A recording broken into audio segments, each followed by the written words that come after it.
If you are new to creating video content, especially editing, and it kind of freaks you out to think about it, I want to help you with some things to think about, especially if you're brand new to editing. Hey there, if we haven't met, my name is Kevin Kolbe, and look, I've been editing for a long time, both in human and dog years. So I get, though, that it can become overwhelming and it's easy to overcomplicate it. Trust me, even though I've been doing it for a long time and I actually have won awards editing, it's easy to do. So I thought I'd hop in here because I read a lot of times in Facebook groups and stuff like that, people just being freaked out about editing. So I wanted to share some things to think about to help you overcome that fear of editing. Don't make these mistakes. So first, I would just keep it simple. And by that, I mean like even in the program. So if you've never edited before and you're on a Mac, start with something like iMovie. Now, I don't know what would be on a PC. I'm a Mac guy, but I'm sure there's something equivalent to that. I know a lot of people like Resolve. A lot of people like CapCut. I use Final Cut Pro. I've edited on Premiere. I think both of those are a little bit more advanced. Not saying you can't learn it, but if you've never edited before, once you turn it on, there's so many options, there's so many things to do that it can be overwhelming. So start with a simple program like something like iMovie. Then when you start, don't overproduce it. Like start with just cuts, and a cut is exactly what it is. Like if you've got a long piece of footage, then you want to cut something in, it literally just will cut out the part you need and just moves the edits together. Don't get involved in a lot of different types of transitions, and there are tons of them. Just keep it simple, especially as you're trying to figure out the flow of editing. Now, something I absolutely love is music, and a lot of times I will add music to my videos. But if you're brand new and you're starting out, don't worry about music right now. I get it. You're producing a music video. Okay, that's an exception to the rule. But it takes some time to find the right cut of music, at least it should take some time to find the right cut of music, and then mixing it with the video, especially if you've got somebody talking so you can hear the music but it not overpowering. It's kind of a learned art the more you edit. Now, I've watched some videos from some extremely big YouTubers that I felt like the music either didn't match, again, my preference, or was actually mixed too loud. So again, if you remove that obstacle, if you will, right now, that allows you to focus on the edits, and that way you're not having to worry about how the music sounds and it's mixed and things like that. And then add that later as you get more comfortable. Now, if you're adamant about using music and you're like, hey, I really want to dive into that, then I'm going to recommend Upbeat Music. They're not sponsoring this, but that's who I use for my music and sound effects. It's really made for creators. It's very affordable. There's even an AI tool that's okay in there, but if you want music, then check out Upbeat Music. There's a link to that down in the description. Now, a trap that's really easy to fall into,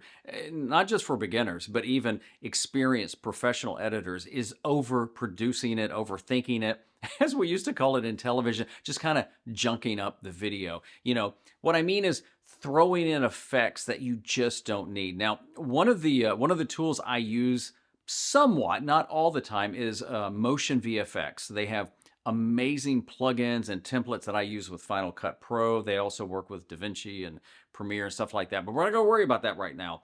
Those are extra tools you can always add. I know Final Cut Pro comes with a lot of built-in titles and effects, but as you're learning the whole business of editing, as you're learning how editing works and the flow and your story and stuff like that, I would avoid junking it up too much with too many effects. Again, keeping it simple so you can keep learning how to edit. Now, this one may be a little controversial because I hear a lot of creators preach outsourcing. As soon as you start, hire an editor. I think that is probably the worst advice ever, and here's why. If you've never edited or you're fairly new to editing, you don't know what you're looking for. I'm not saying that to insult you at all. If you've never edited, and you're looking for an editor on Fiverr or somewhere else, it doesn't really matter. You don't really know the questions to ask. Now, what you may end up doing is showing them samples of videos you like. I like this creator, and I like this creator, and I like this special, and I like these effects. What can happen is then they start mimicking that, but that's not you. I heard somebody say recently that the magic is in the edit, and I couldn't agree more. Part of editing is putting yourself into the edit. I like to say that I want to see where the story takes me when I've edited story videos, as I'll call them.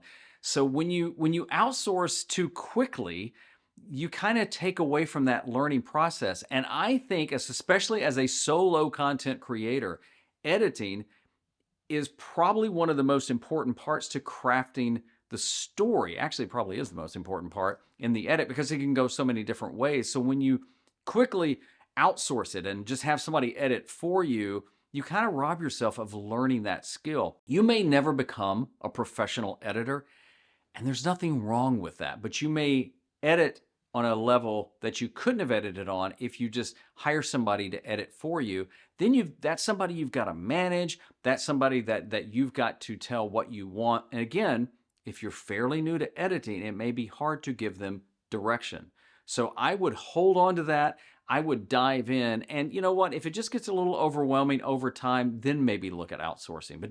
But just don't do it at the beginning. Now, there is something else you can do. I don't know that it's going to help you get better at editing or even more comfortable with editing, but it's go live. Here's a clarification that I hear people say, well, if you go live, you don't have to prepare so much and stuff like that. I don't agree with that. Depending on the type of maybe video podcast or live show you have, yeah, you can just turn the camera on and go live. But if you want to add some kind of value or do an ongoing show or something like that, there's probably some preparation you need to do, whether it's in the research or put together, a slide deck or whatever it is. But that will cut down on the amount of editing. Heck, you don't even have to edit it after. You can just do you can do your live and just post it and be done with it. So the most important thing is to try and not overthink it and try not overproduce it until you get comfortable with it.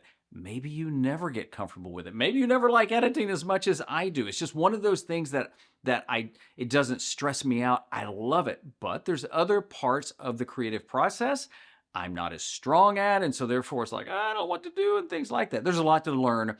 There's a lot to think about. So I hope this helps you as you're trying to edit, as you're learning how to edit. Just, again, make it simple, have fun with it, and just keep editing so you can keep sharing your gifts with the World Wide Web.